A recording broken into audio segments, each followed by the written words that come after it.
কেননা এখন আমরা দুর্বল স্টুডেন্ট হিসাবে আমরা খুব একটা ভালো নয়, আমাদের দেখতে ভালো লাগে কিন্তু আল্লাহর খাতাতে আমরা এখনো ভালো হতে পারি না। কিন্তু সমাজের চোখে মানুষের চোখে দেখতে ভালো লাগে। আপনি বলবেন হুজুর কেমন করে? এই যে দেখেন আমরা জলসার মাহফিলে এসে বসেছি, আমাদের প্রত্যেকের মাথায় টুপি আছে, গায়ে পাঞ্জাবি আছে, পরনে পায়জামা প্যান্ট লুঙ্গি আমরা করে পরে আছে। আমরা গোটা মজলিসকে ভরিয়ে দিয়েছি, দেখতে আমাদের কত ভালো লাগে। এই মানুষগুলো যখন আবার মসজিদে যাবে, জুমার দিনে যখন মসজিদে যাবে, মসজিদের উপরতলা ভরিয়ে দেয়, মসজিদের নিচতলা ভরে যায়, মসজিদের বারান্দা ভরে যায়, মসজিদের সামনে চত্বরটা ভরে যায়। দেখতে বড় ভালো লাগে, দেখলে মনে হয় সব নামাজিরাই এসেছে, দেখতে বড় ভালো লাগে।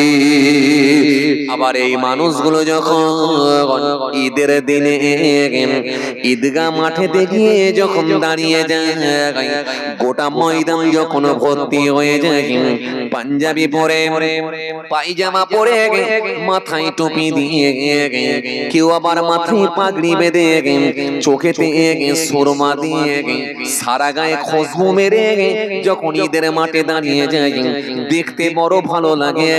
কথা ঠিক কিনা বলেন ভাই? তাহলে ঈদের মাঠে যারা যায় নিশ্চয়ই ভালো মানুষ, কথা বলে না। জলসা শুনতে যারা যায় নিশ্চয়ই ভালো মানুষ, জুমার দিনে যারা মসজিদে যায় নিশ্চয়ই ভালো মানুষ। তাহলে এখানেও ভালো মানুষ, ওখানেও ভালো মানুষ, ওখানেও ভালো মানুষ। কিন্তু সমীক্ষা বলছে একটা পাড়া যদি 100টা ঘর থাকে, তার মধ্যে 80 থেকে 85টা ঘর বন্ধন ঢুকে গেছে, মহিলা সমিতি হচ্ছে। তাহলে মহিলা সমিতি আর বন্ধন যদি 85টা ঘর ঢুকে যায়, তাহলে ওই লোকগুলো যদি কেটে যায়, তাহলে মজলিসে কি আর এরকম লোক ভিড় পাবেন বলে মনে হয়? আমার কথা মনে বুঝতে পারেননি? বুঝতে পেরেছেন? জলসার মাহফিল থেকে যদি ওই লোকগুলোকে সরিয়ে দেওয়া হয়, এই ভিড়টা কি পাবেন বলে মনে হয়? কথা বলে। ঈদের দিনে যদি ঈদের মাঠ থেকে ওই 100টা লোকের ভেতরে যদি 85টা লোককে সরিয়ে দেওয়া হয়, ঈদের মাঠে কি আর ওই ভিড় পাবেন বলে মনে হয়? জুম্মার দিনে যদি মসজিদে গিয়ে ওই 100টার ভেতরে 85টা লোককে যদি সরিয়ে দেওয়া হয়, তাহলে উপর তলা নিচে তলা বারান্দা কি আর ভরবে বলে মনে হয়? তাহলে ভরবে না। জলসাতেও লোক পাবেন না, জুম্মাতেও পাবেন না, ঈদের মাঠেও পাবেন না। তার মানে আপনাকে বুঝতে হচ্ছে ভালোর ভেতরে কিছু ভেজাল ঢুকে আছে। কথা বলছেন না কেন? বলেন কোন কথা বলেন? তাহলে ভালোর ভেতরে যখন ভেজাল ঢুকে আছে, দেখতে ভালো লাগছে কিন্তু আসলে কোনো ভালো নয়।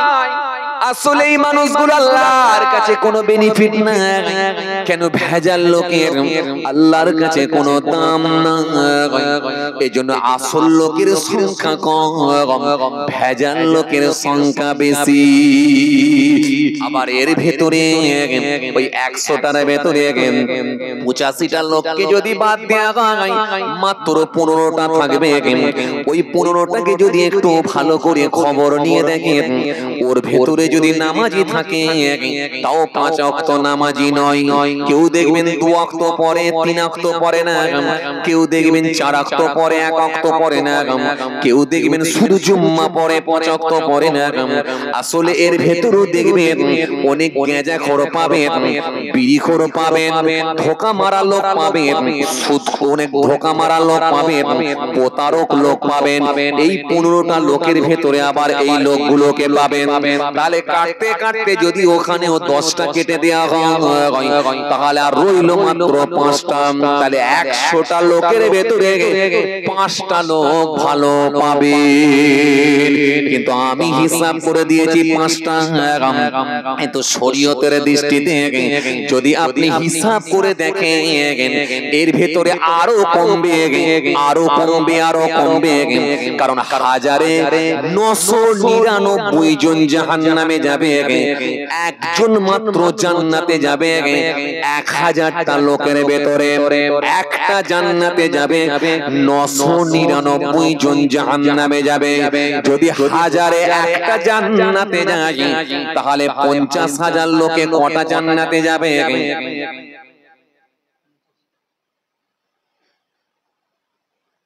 হিসাবটা বলেন না রে বাবা, দেরি করছেন। 50। তাহলে আমি আপনাকে 100টার ভেতরে 5টা ভালো করেছিলাম আমার হিসাবে, কিন্তু শরীয়তের হিসাবে যদি দেখেন তার মানে আরো খারাপ লোক বাড়ছে, যার কারণে 1000-এ 999 জন জাহান্নামে যাচ্ছে। কিতাব এসেছে 999 জন জাহান্নামে যাবে, একটা মাত্র জান্নাতে যাবে 1000-এ। 1000-এ যদি একটা জান্নাতে যায়, 50,000-এ 50টা লোক মাত্র জান্নাতে যাবে। তাহলে 50,000 লোকের ভেতরে কি নামাজি ছিল না, রোজাদার ছিল না, দাড়িওয়ালা ছিল না, টুপিওয়ালা ছিল না, হাজী সাহেব ছিল না, ইমাম সাহেব ছিল না, হুজুর সাহেব, পীর সাহেব কি ছিল না? আরে ফটাফট করে উত্তর দেন না রে বাবা, ছিল না? হ্যাঁ, আরে 50,000 লোকের ভেতরে কি 5,000ও ছিল না, 10,000ও ছিল না? তাহলে দুনিয়ার মানুষের হিসাবে ওই 10,000 লোক ভালো, কিন্তু আল্লাহর খাতায়, আল্লাহর লিস্টে ওই 10,000 লোকও ভালো নয়। 50,000 লোকের ভেতরে মাত্র 50টা লোক ভালো। তাহলে কত চাপ বুঝতে পারছেন? জান্নাতে যাওয়া বললি জান্নাতে যাওয়া, আমি কি আপনাদেরকে বুঝাতে পারছি? জান্নাতে যাওয়া বললি জান্নাতে যাওয়া। আমরা তো মনে করেছি সারা জীবন যা খুশি তাই করব, বুড়ো যেই হবে সামনের দাঁতগুলো দুটো একটা করে ভাঙা শুরু হবে, মাথার চুলটা হাত 2-4টে করে সাদা শুরু হবে, অমনি একটু দাড়ি টাড়ি বের করে দিয়ে মসজিদে গিয়ে কোন রকমের নামাজটা আদায় করলি জান্নাতে যাচ্ছি। এই যে জান্নাতে যাওয়াটা খুব সহজ নয়। যদি আল্লাহ দয়া করে কাউকে জান্নাত দেন, আল্লাহর দয়া ছাড়া জান্নাত পাওয়া যাবে না। যদি বলেন অঙ্ক বুঝে নেব, হিসাব বুঝে নেব, নিশ্চিত ভাবে মানুষ ধরা যাবে। পুরো হিসাব বুঝাতে পারবে না।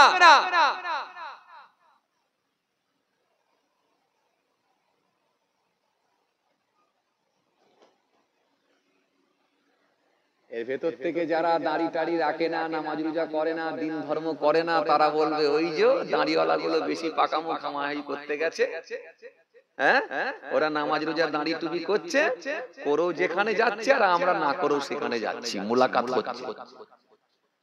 কথা বলছেন না কেন? আমার কথাই কি রাগ টাগ করে ফেলছেন নাকি? আবার বলছি তওবা, ক্ষমা চেয়ে নিচ্ছি, আমি কাউকে ইন্ডিকেট করে বলিনি। বিশ্বাস করেন কারোর সঙ্গে আমার রাগারাগি নেই, বিশ্বাস করেন কারোর সঙ্গে আমার মনোমালিন্য নেই। আমি একেবারে সার্বিকভাবে বর্তমান সিচুয়েশনের উপরে কিছু আলোচনা করছি। তাহলে আমাদের ভেতরে যারা নামাজ রোজা করে না, দিন ধর্ম করে না, দাড়ি টুপি রাখে না, তারা মনে মনে ভাবছে তার মানে আমরা করেও যেমন যেতে পারবো না, ওরা করছে তার মানে ওরাও বোকা লোক যাচ্ছে না, মোলাকাত হচ্ছে। কথা ঠিক কি না? এই যে খুব ভালো করে শুনুন, জান্নাতে যাওয়াটা একমাত্র আল্লাহর দয়া, দয়া ছাড়া কোনো রাস্তা নাই। আর জীবনে যদি কোনো ভালো কাজকে আল্লাহ পছন্দ করে নেয়, হতে পারে ওটাই হয়তো আপনার জান্নাতে যাওয়ার একটা রাস্তা হয়ে যেতে পারে। জোরে বলতে পারেন না? কোন কাজকে আল্লাহ পছন্দ করবে সেটা একমাত্র আল্লাহ ছাড়া কেউ জানে না। যেমন আপনাকে আমি দুটো মিসাল দিতে পারি। বিসার হাফি রহমাতুল্লাহ আলাইহি মস্ত বড় মাতাল ছিলেন, আপনারা জানেন, এই ওয়াজ শুনেছেন, এই ওয়াজ শুনেছেন, মস্ত বড় মাতাল। কিন্তু ওই মাতালের ভিতরে একটা ভালো কাজ কি ছিল? আল্লাহর নামে তাজিম করেছিল, আল্লাহর নাম পড়েছে, তাজিম করে চুমা দিয়ে মাথায় লাগিয়ে আল্লাহর নামটাকে জামার পকেটের মধ্যে ঢুকিয়ে রেখেছে, পরে সেটাকে মাদুলি দিয়ে আবার গলায় ঝুলিয়ে দিয়েছে। আল্লাহর নামে যদি পড়ে যায় বেয়াদবি হবে, আমার রবের নাম, আমার স্রষ্টার নাম, স্রষ্টার শানকে খাটো করা হবে, এই কথা মনে করে গলায় ঝুলিয়ে দিয়েছে। আল্লাহ সেটাকে পছন্দ করে নিয়েছে, ভালো হয়ে গেল, আল্লাহর কাছে পছন্দ হয়ে গেল। আল্লাহ জানালেন সে জামানার বিখ্যাত ওলি হযরত হাসান বসরিকে ইলহাম দ্বারা জানালেন, হাসান বসরি বহুদিন নামাজ পড়ে জিকির করে তাসবিহ পড়ে তবেই তো তুমি আল্লাহর আমার ওলি বান্দা হতে পেরেছো। আর আজকে বিশাল একটা ছোট ভালো কাজ করেছে, যার ইবাদতে যার ভালো কাজে আমি আল্লাহর কাছে পছন্দ হয়ে গেছে, আমি আল্লাহ খুশি হয়ে গিয়ে তার নামটাও আমার ওলি বান্দাদের খাতাতেই লিখে দিয়েছি। যাও একটু ঘোষণা দিয়ে সংবাদটা দিয়ে দাও। এই ওয়াজ আপনাদের জানা আছে, হাসান বসরি রাহমাতুল্লাহ আলাইহি গিয়ে তিনি সংবাদ দিয়েছিলেন, ঘোষণা দিয়েছিলেন। অনেক লম্বা কথা, অত ডিটেইলসে যাচ্ছি না। তাহলে ছোট্ট ভালো কাজকে আল্লাহ পছন্দ করেছিলেন। বারে বারে আপনারা ওয়াজ শুনেছেন, 12 বছর জিনা করার পরেও কুকুরকে পানি খাইয়েছিল, এই ওয়াজ আপনাদের জানা আছে।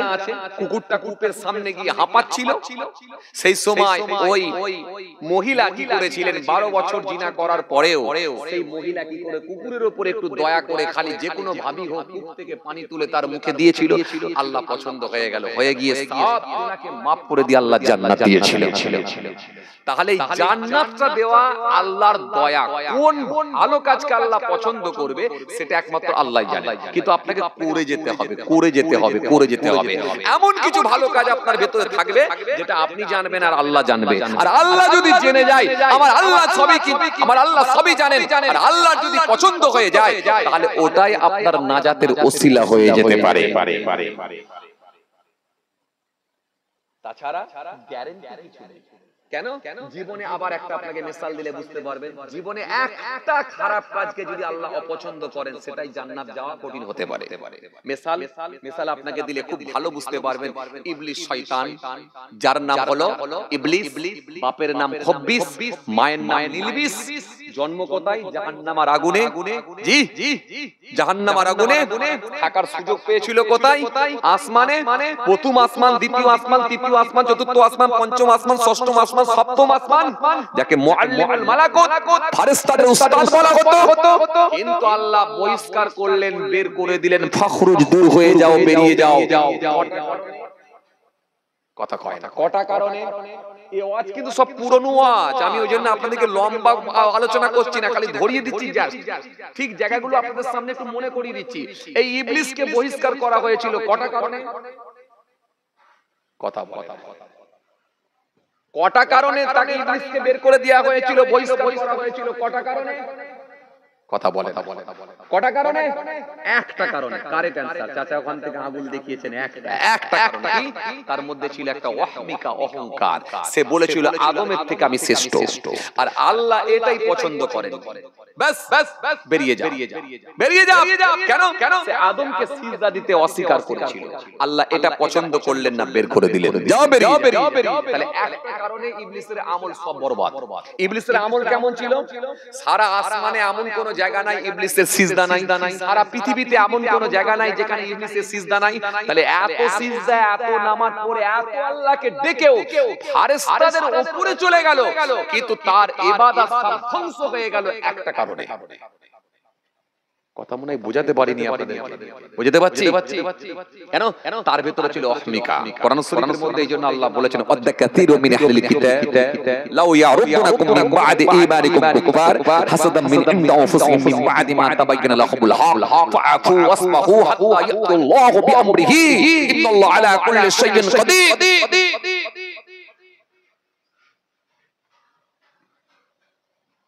এই যে একটা মিসাল আপনাকে দিচ্ছি যাতে করে বুঝতে সুবিধা হয়।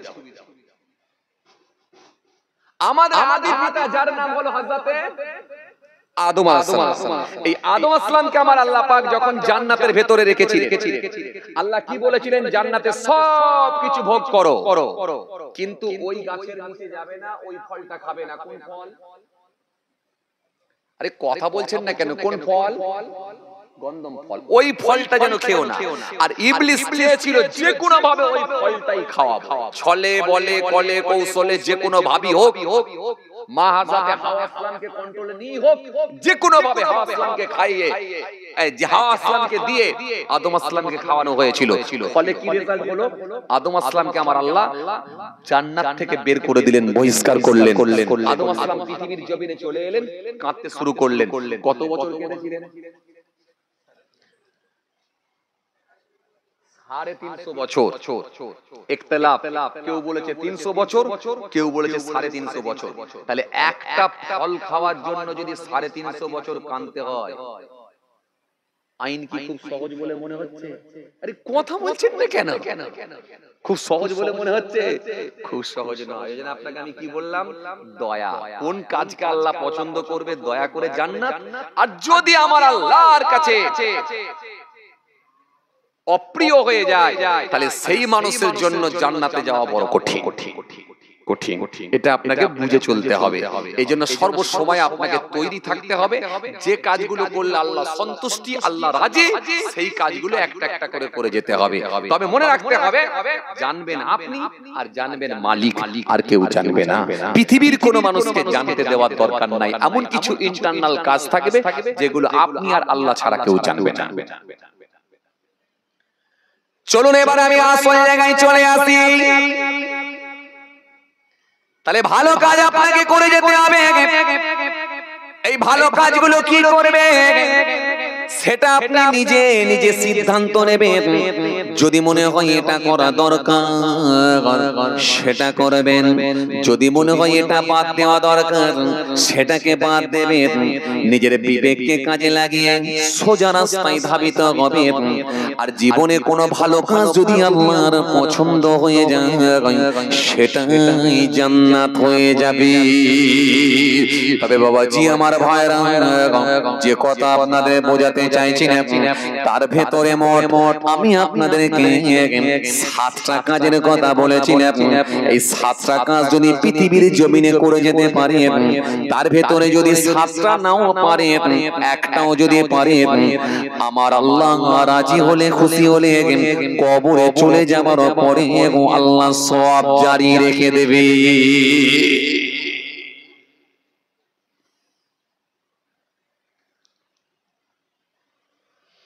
হেতরনিয়া নওজওয়ান জওয়াকেরা, ইয়া মাই বুড়ো প্যানেরা, বামারা সুরে কে দিয়ে। তবে এর ভিতরে কি এক নম্বরে মান আল্লামা ইলমান আও কাসারা নাহারান আও হাফারা বিরান আও গারসা নাখলান আও বানা মসজিদান আও ওয়ারসা মাসাফাত আও তারাকা ওয়ালাদান ইস্তাগফিরু লাহু বা'দা মাউতিহি। রাসূলুল্লাহ বললেন 7টা ভালো কাজ আছে, পৃথিবীর জমিনে যদি একটা কেউ করে যেতে পারে, আমার আল্লাহ এত খুশি হয়ে যায়, এত রাজি হয়ে যায়, কবর থেকে নিয়ে কিয়ামত পর্যন্ত সওয়াব কি আল্লাহ জারি দিয়ে রেখে দেয়। কবর থেকে নিয়ে কিয়ামত পর্যন্ত সওয়াব কি আল্লাহ জারি রেখে দেয় যদি একটা করে যেতে পারে। চেষ্টা করুন, আমরা চেষ্টা করব ইনশাআল্লাহ এর ভেতরে একটা অন্তত করে যাব। যেটা আপনাকে বুঝাতে চাইছিলাম যে অনেকটা ইন্টারেস্ট সিস্টেমের মতো, অথচ ইন্টারেস্ট কিন্তু হারাম। কিন্তু ইন্টারেস্টের মতো আমাল, ইন্টারেস্ট সিস্টেম আমাল পৃথিবীর জমিনে করবেন, কবরে পড়ে পড়ে জারি থাকবে। কিন্তু ইন্টারেস্ট হারাম। ইন্টারেস্ট কোনটা? বেড়ে যাওয়া, সুদ। সুদ কথার অভিধানিক অর্থ কি? বেড়ে যাওয়া, বেড়ে যাওয়া বা বেশি হয়ে যাওয়া, বেশি হয়ে যাওয়া, এটাকে বলা হয় সুদ। আর এই সুদ, এই ইন্টারেস্ট, এটা ইসলামের দৃষ্টি দিয়ে যদি দেখেন সম্পূর্ণভাবে নিষিদ্ধ, হারাম। আর এই হারাম কাজের সঙ্গে যারা যুক্ত থাকবে, হারামের পয়সা যদি কেউ ভক্ষণ করে, তার নামাজ, রোজা, দাড়ি, টুপি সব বেকার করা, কোনো লাভ হবে না, জান্নাত পাবে না। দলিল নবী বলেছেন লা ইয়াদখুলুল জান্নাতা লাহমুন নাবাতা মিনাস সুতি ওয়া কুল্লু লাহমিন নাবাতা মিনাস সুতি কানাতিন নারু আওলা বিহি। নবী বললেন জেনে শুনে যদি, নবী বললেন সামান্য পরিমাণ, জাররা পরিমাণ যদি কারোর ভেতরে হারাম খাদ্য ভিতরে ঢুকে যায়, আমি নবী বলছি ওই শরীরটা জান্নাতে যাবে। আর নবী বলে দিয়েছেন মানেই, নবী বলে দিয়েছেন মানেই চূড়ান্ত হয়ে গেছে কথা, ঠিক কিনা বলবো? কেন নবীর উপরে কলম চালাবার মতো ক্ষমতা কারোর, কথা বলে না, ক্ষমতা কারোর নাই। কেন? নবী যেটা বলেন সেটা আল্লাহর হুকুমই বলে। মাতাকুম রাসূল ফাকুযুহু ওয়া মা নাহাকুম আনহু ফান্তাহু। এই পৃথিবীর মানুষ, আমার রাসূল তোমাদেরকে যা আদেশ করেন স্বতঃস্ফূর্তভাবে গ্রহণ করো, নবী যেগুলো তোমাদেরকে বারণ করেন সেগুলো থেকে বিরত থাকো। কেন নবীর আদেশ আর নিষেধ মানেই আমি আল্লাহ, আমার আদেশ আর নিষেধ।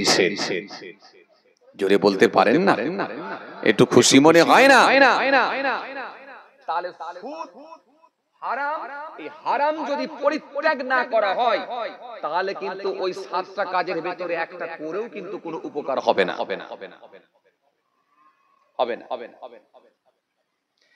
এই জন্য আল্লাহ নবী সুন্দর করে জানিয়ে দিয়েছেন,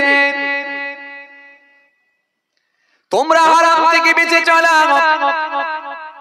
হারাম খাদ্য যার ভিতরে ঢুকবে, লা ইয়াদখুলুল জান্নাতাল আমন নাবাতা মিনাস সুতি ওয়া কুল্লু লাহমিন নাবাতা মিনাস সুতি কানাতিন নারু আওলা বিহি।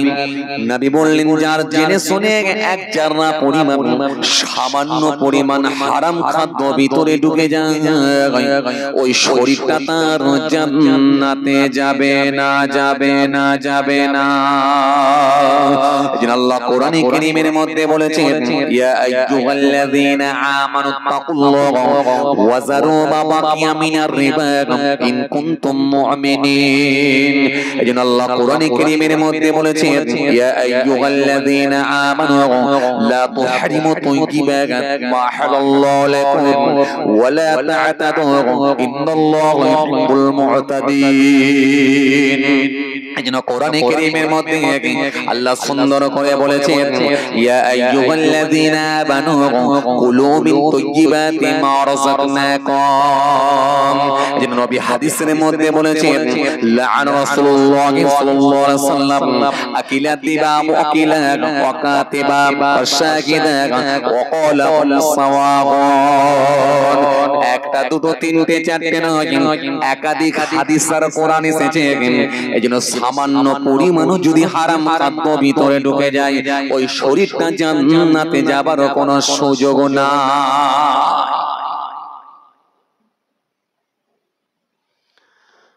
এই জন্য আমাদের সমাজে কিছু মানুষ আছে দেখবেন,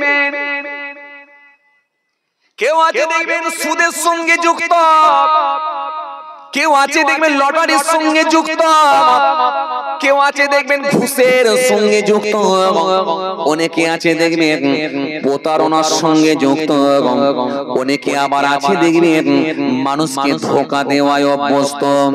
আমাদের সমাজে কিছু মানুষ আছে দেখবেন ভালো মালের সঙ্গে খারাপ মাল পাইল করে, বিকেলে চপ সিঙ্গারা, সকালে তেলেতে গরম করে বিক্রি করে, আর দূরের রানিং কাস্টমার দেখলি তাকে বিক্রি করে। আমাদের সমাজে কিছু মানুষ আছে দেখবেন পেট্রোলের সঙ্গে কেরোসিন পাইল করে, দূরের কাস্টমার দেখলি ট্যাঙ্কে ভরে। সমাজে এমন কিছু মানুষ আছে না নাই?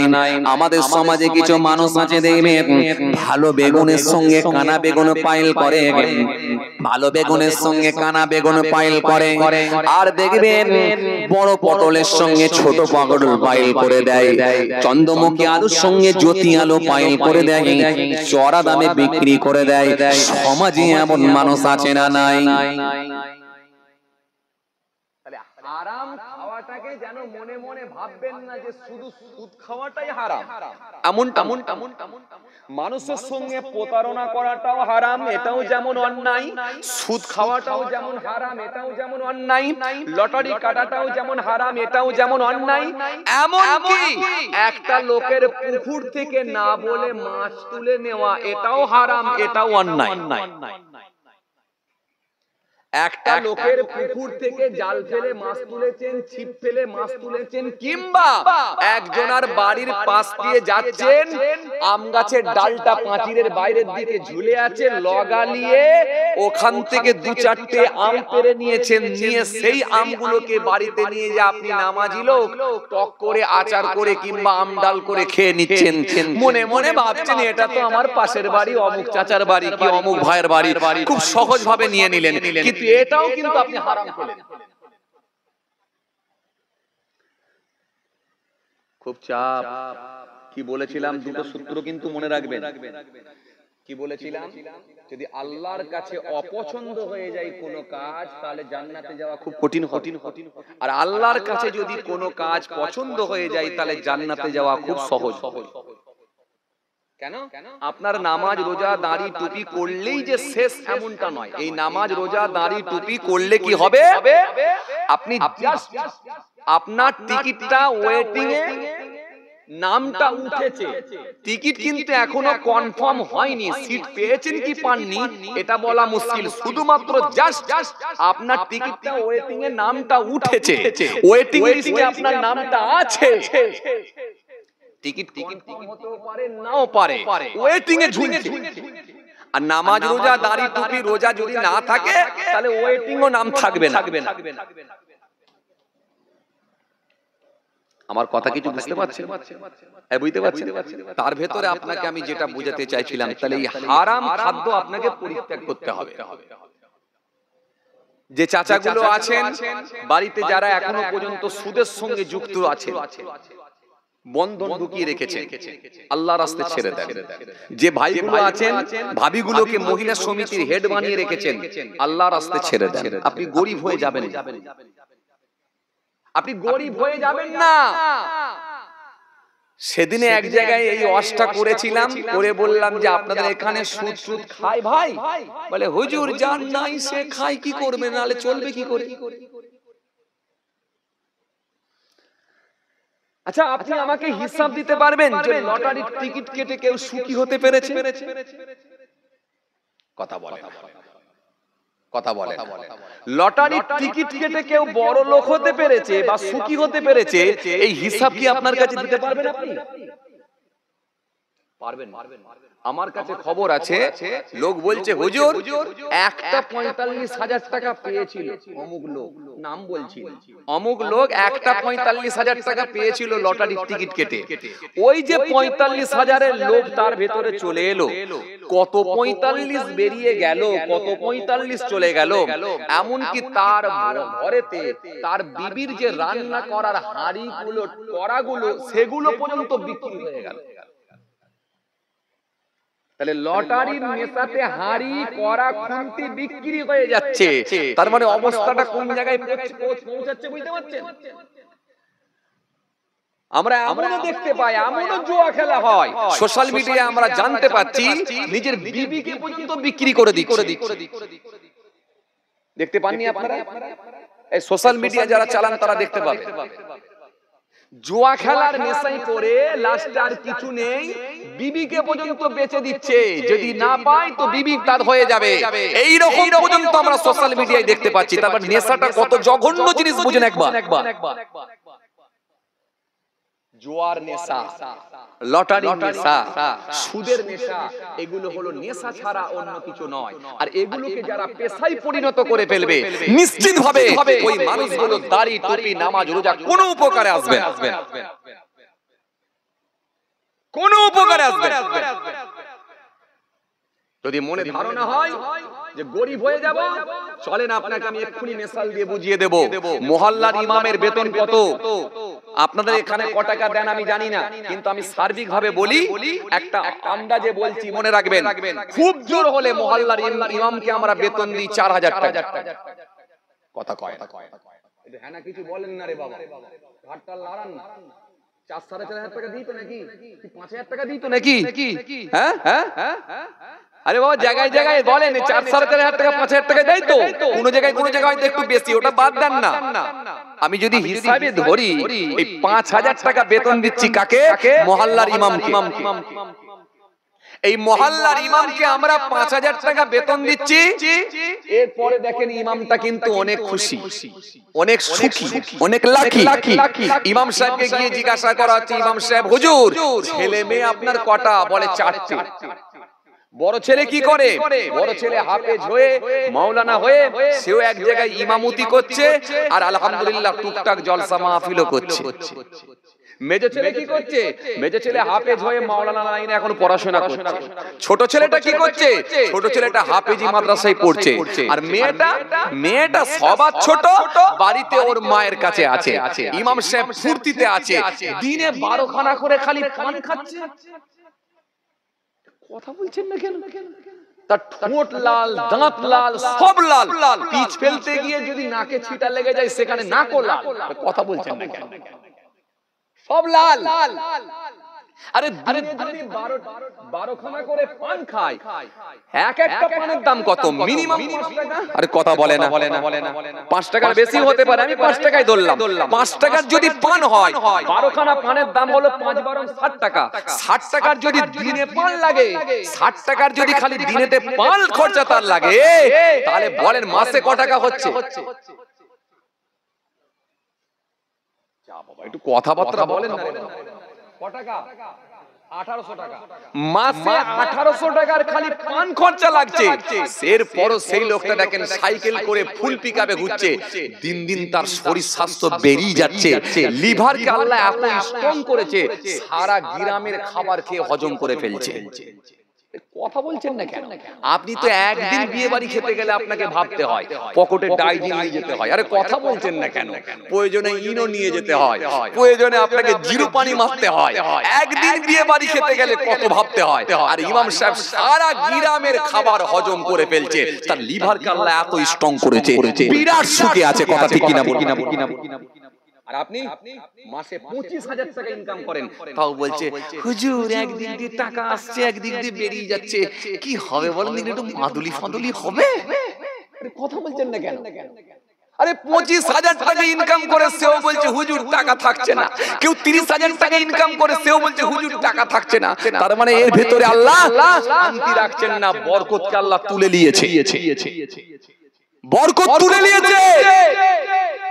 আর ইমাম সাহেব অল্প পয়সাতে আল্লাহর শুকরিয়া আদা করে বলে আল্লাহ তার ইনকামেতে বরকত দিয়ে দিয়েছে। লাইন শাকারতুম লাযীদান্নাকুম ওয়া লাইন কাফারতুম ইন্না আযাবি লাশাদীদ। কথা কিছু বুঝতে পারছেন বাপ?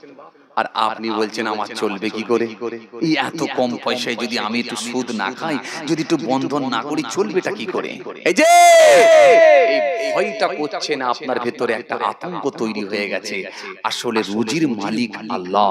যদি এই বিশ্বাসের জায়গায় আপনি আসতে পারেন, আপনার অল্প ইনকামেতে আল্লাহ বরকত দিলে অল্পতেই আপনি সুখী হবেন। চলে বলতে পারেন না সুবহানাল্লাহ? কেন?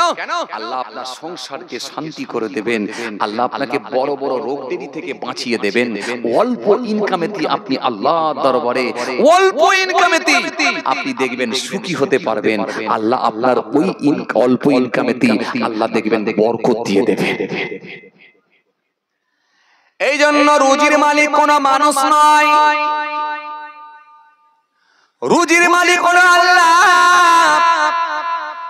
আপনি যদি আল্লাহর দরবারে শুকরিয়া আদা করেন আর হালাল টাকা যদি আপনি ইনকাম করেন, নিশ্চিত ভাবে আমার আল্লাহ বরকত দিয়ে দেবে। কেননা আমার আল্লাহ এই পৃথিবীর জমিনে সমস্ত মাখলুকের রুজির দায়িত্বটা আল্লাহ স্বয়ং নিজেই নিয়ে নিয়েছি। আরো জোরে বলে, আরো জোরে বলে। কিন্তু সবার পেট ভরে, খালি মানুষের পেট ভরে না। জঙ্গলের ভেতরে বিরাট বড় হাতি আছে, জঙ্গলের ভেতরে বিশাল বড় হাতি। এই হাতিগুলো দেখবে, একেবারে হাতিগুলো দেখবে, এই হাতিগুলো ও বাবাজি আমার ভাইরা বিশাল বড় হাতি, বিশাল বড় চেহারা, বিশাল বড় পেট, কিন্তু তারও প্রত্যেক দিনের খাবার আমার আল্লাহ জুগিয়ে দেন। জঙ্গলের ভিতরে বড় হিংস্র প্রাণী আছে, বিশাল বড় বড় বাঘ আছে, সিংহ আছে, এদেরও খাবার আল্লাহ জুগিয়ে দেন।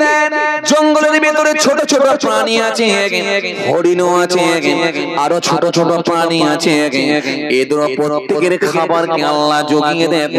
কারোর জন্য আমিষ, কারোর জন্য নিরামিষ, সবারই খাবার কিন্তু আল্লাহ মওজুদ করে দেন। এদের কারোরই ব্যবসা না, হার্ডওয়্যার দোকান নাই, স্টেশনারি দোকান নাই, চায়ের দোকান নাই, হার্ডওয়্যার দোকান নাই, গ্রিলের দোকান নাই, রুটির কারখানা নাই, 25,000 30,000 টাকা করে ইনকাম লাগে না, অথচ ওই প্রাণীগুলোর দেখে আমার আল্লাহ খাবার জুগিয়ে দেয়। আমার আল্লাহ ওদের খাবার রুজি যখন দিয়ে দেয়, ওরা প্রত্যেকই ওই রুজি পাওয়ার পর পেট ভরে যায় আর মালিকের দরবারে শুকরিয়া আদা করে। এই শুকরিয়া আদা করার জন্য এদের অভাব হয় না। কিন্তু মানুষের আমার আল্লাহ 25,000 30,000 টাকা করে বেতন দিচ্ছে। কারো হার্ডওয়্যারের দোকান, কারো টাইলসের দোকান, কারো পাথরের দোকান, কারো গ্রিলের দোকান, কারো বেকারি ইত্যাদি ইত্যাদি কত রকমের ব্যবসা করে, চাকরি করে। 50,000 টাকা মাস গেলে স্যালারি পাচ্ছে, এরপরও খালি আল্লাহ দরবারে শুকরিয়া আদা না করার জন্য এদের অভাব হয়, এদের পেট ভরে না। বাকি সবার পেট ভরে, খালি মানুষের পেট ভরে না। খালি মানুষ না শুকরি করে বলে। এরা দেখবেন যত আছে তত লোভী। আরে কথা বলে না, কথা বলছেন না কেন? যত আছে তত লোভী। একটা 4 চাকা আছে আর একটা অন্যজনের দেখছে, ওই রকম একটা কিনলে ভালো।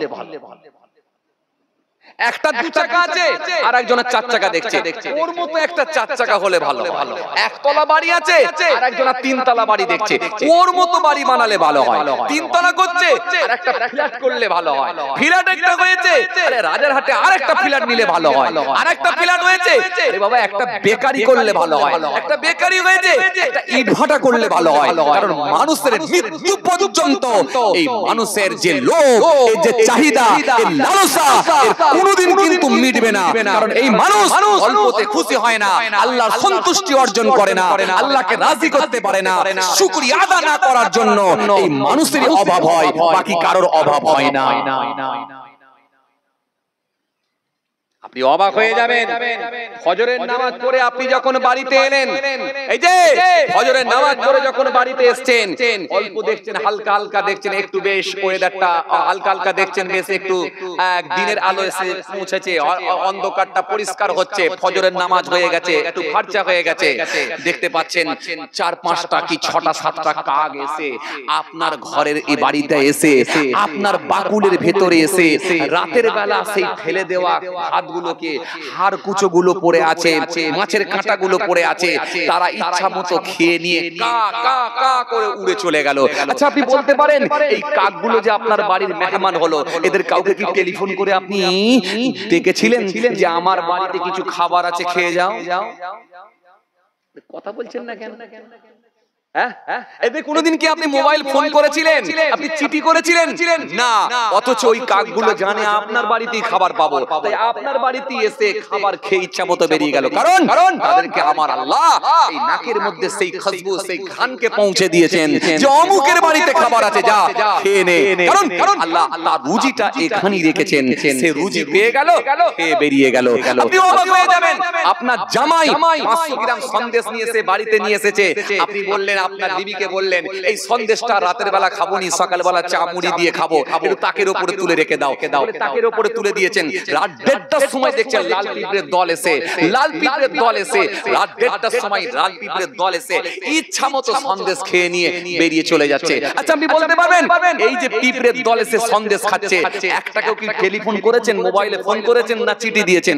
অথচ তাদের নাকে যে ঘ্রাণ খুশবু কে পৌঁছালো? আল্লাহ। কারণ আল্লাহ বলছে সকালবেলা এই পিঁপড়ের দল সকালবেলা বাড়িওয়ালা সন্দেশ খেয়ে ফেলবে, তোরা রাত্রে যে অন্তত পেটটা ভরিয়ে এলে আজকের মতো তোদের হয়ে যা। এই জন্য এই রুজির দায়িত্ব স্বয়ং আল্লাহ নিজে নিয়েছেন। যে ব্যক্তি শুকরিয়া আদা করবে সেই ব্যক্তিটাই তার অভাব হবে না। আর শুকরিয়া আদা যে করবে না তার সুদ খেয়ে, ঘুষ খেয়ে, হারাম খেয়ে, লুটে পুটে খেয়ে, লোককে ঠকিয়ে খেয়ে, প্রতারণা করে, জি সুদ খেয়ে, লটারি টিকিট কেটেও মরণ পর্যন্ত অন্যায় করে যাবে, কিন্তু পেট তার কিন্তু ভরবে না। কথা কিছু বুঝতে পারছেন বাবাজি? এই কথা কিছু বুঝতে পারছেন? হ্যাঁ। আর যদি বুদ্ধিমান ব্যক্তি হয় আজকের মাহফিল থেকে ওয়াদা করেলেন আমার বিবিকে আর বন্ধন করতে দেবো না, আজকের মাহফিল থেকে ওয়াদা করেলেন আমি আর সুদ খাবো না, আমি আর লটারি টিকিট কাটবো না, মানুষের সঙ্গে আর প্রতারণা করবো না, আজকের মাহফিল থেকে ওয়াদা করেলেন আমার আল্লাহ রাজি হলে, খুশি হলে আপনাকে মাফ করে দিতে পারে। আর যদি আপনি ওয়াদা না করেন তাহলে নিশ্চিত হবে 100% আল্লাহ দরবারে ধরা খাবে। কেননা আমার আল্লাহ কোরআনের মধ্যে বলেছেন ইয়া আইয়ুহাল্লাযীনা আমানু, হে ঈমানদারগণ, লা তুহাররিমু, তোমরা হারাম মনে করো না তাইয়্যিবাত, পবিত্র বস্তুগুলোকে, মা হালাল্লাহু লাকুম, যেগুলো আমি আল্লাহ তোমাদের জন্য হালাল করে দিয়েছি, ওয়ালা তা'তাদু, সীমা লঙ্ঘন করো না, ইন্নাল্লাহু ইউহিব্বুল মুতাদিন, নিশ্চয় আমি আল্লাহ সীমা লঙ্ঘনকারীদেরকে পছন্দ করি না। যেহেতু আমার আল্লাহ কোরআনের মধ্যে বলেছেন ইয়া আইয়ুহাল্লাযীনা আমানু, হে ঈমানদারগণ, কুলু মিন তাইয়্যিবাতি মা রাযাকনাকুম, কুলু তোমরা খাও মিন তাইয়্যিবাত, পবিত্র বস্তুগুলো, মা রাযাকনাকুম, যেগুলো আমি আল্লাহ তোমাদের জন্য রুজি হিসাবে দিয়েছি। নবী সুন্দর করে বললেন লাআনা রাসূলুল্লাহ সাল্লাল্লাহু আলাইহি ওয়াসাল্লাম আকিলা দিবা, মুকিলা, ওয়াকাতিবা, ওয়াশাহিদা, ওয়াকালাহুম সাওয়াগুন। আল্লাহ নবী বললেন সুদখোর, সুদদাতা, সুদের দুইজন সাক্ষী, সুদখোর, সুদদাতা, সুদের সাক্ষী, পাপের ক্ষেত্রে এরা সকলেই সমান। পাপের ক্ষেত্রে সবাই সমান। এই জন্য সুদখোর, সুদদাতা, সুদের সাক্ষী, পাপের ক্ষেত্রে সবাই সমান। এই জন্য সুদের লেনদেন হয়। এই জন্য ইন্টারেস্টের সঙ্গে যারা যুক্ত সেই জায়গায় চাকরি করাটাও নিষিদ্ধ। এই জন্য বাবাজি আমার ভাইরা, এই জন্য বাবাজি আমার ভাইরা, ইন্টারেস্টের সঙ্গে যারা যুক্ত সেখানেও চাকরি করা নিষিদ্ধ। কারণ ইন্টারেস্টে কোনো মাল আপনি কিনতে পারবেন না, আপনি ইন্টারেস্টে কোনো মাল কিনতে পারবেন না, আপনি গাড়িও কিনতে পারবেন না, বন্ধনের লোন তুলে বাড়িও করতে পারবেন না, আপনি গাড়িও কিনতে পারবেন না, লোন তুলে জায়গাও কিনতে পারবেন না, আপনি লোন তুলে জায়গাও কিনতে পারবেন না, লোনেতে আপনি মোবাইলও কিনতে পারবেন না, লোনেতে আপনি ফ্রিজও কিনতে পারবেন না। কারণ ইন্টারেস্টের গোনা সাংঘাতিক গোনা, আপনি জানেন না, জানেন না, জানেন না। তখন বলবেন হুজুর যদি ইন্টারেস্ট দিয়ে যদি না কিনতে পারি আমাকে তো দেবে না, তাহলে এত তাড়াতাড়ি পাবো কেমন করে বলুন না? এজন্য আপনাকে বলবো সুদে নয়, ইন্টারেস্টে নয়, চুক্তিতে কিনুন, যুক্তিতে নয়, চুক্তিতে কিনুন। কি বললাম?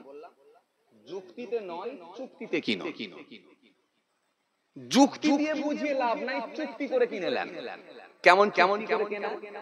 মনে করুন আপনি একটা ফ্রিজ কিনবেন, ফ্রিজ গোদরেজের হতে পারে, আর কি কোম্পানি আছে, স্যামসাং হতে পারে, এলজি হতে পারে, আরো আদার্স যে কোনো কোম্পানির আপনি একটা ফ্রিজ কিনতে গেলেন। এখন দোকানদার বলল যে এই ফ্রিজটার দাম হলো 21,000 টাকা। ভালো কথা। আপনি বললেন ভাই আমার কাছে তো 21,000 টাকা নাই, ক টাকা আছে? আমি এখন দিতে পারবো 10,000 টাকা। ডিউ রইল কত? কথা বলে না, 11,000 টাকা যে ডিউ রইল। আপনি বললেন ভাই এই 11,000 টাকা আমি 6 মাস পরে দেবো। যদি বলো তাহলে তোমার দোকান থেকে কিনবো। এখন এই কথা যখন বলেছেন তখন দোকানদার বলছে 6 মাস পরে দেবে। এই 6 মাস যে ধার রাখবো তাহলে কি পাবো? তখন আপনি বলেন ভাই এই 6 মাস পরে তোমাকে দেবো, এর জন্য ক টাকা বেশি দিতে হবে বল? 2,000, 3,000, 4,000। সাপোজ মনে করুন যদি বলে 4,000 টাকা বেশি দিলে হবে, তাহলে ঠিক আছে 6 মাস পরে তাহলে আমাকে দিতে হচ্ছে কত?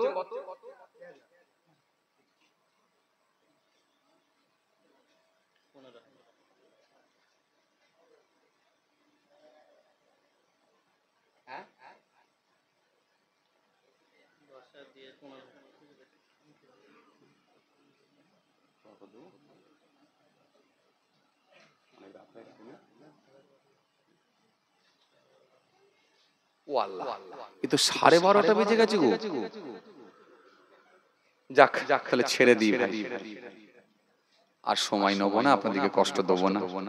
অনেক সময় আপনারাও বসে আছেন। হ্যাঁ যাক, আল্লাহ করলে ফের হবে ইনশাআল্লাহ। আর কষ্ট আপনাদেরকে দেবো না। যাই হোক তো বাবাজি আমার ভাই, আমি আপনাদের সামনে আজকে যে আলোচনার বিষয়বস্তু রাখতে চেয়েছিলাম সেটা কি, যে দুনিয়ার ইন্টারেস্ট হারাম, আখিরাতের ইন্টারেস্ট সিস্টেম আমল করা যায়। এই কথা আপনাকে বুঝাতে চেয়েছিলাম। বুঝাতে গিয়ে দুনিয়ার ইন্টারেস্ট কেমন সেটা নিয়ে আলোচনা করছিলাম। এর সাথে সাথে একটা হাদিস পড়েছিলাম, যদিও সেটা এখনো মানে করা হয়নি। আমি আপনাকে বুঝাতে চেয়েছিলাম যে আখিরাতের ইন্টারেস্ট সিস্টেম আমল যেটা সেটা জায়েজ, এইটা বলবো বলে ঠিক করেছিলাম। তাহলে দুনিয়ার ইন্টারেস্ট হারাম, সেটা কেমন হারাম বুঝাচ্ছিলাম। পাশাপাশি আখিরাতের ইন্টারেস্ট সিস্টেম আমলটা কেমন ভাবে করবেন এটুকু বোঝাবো বলে ঠিক করেছিলাম।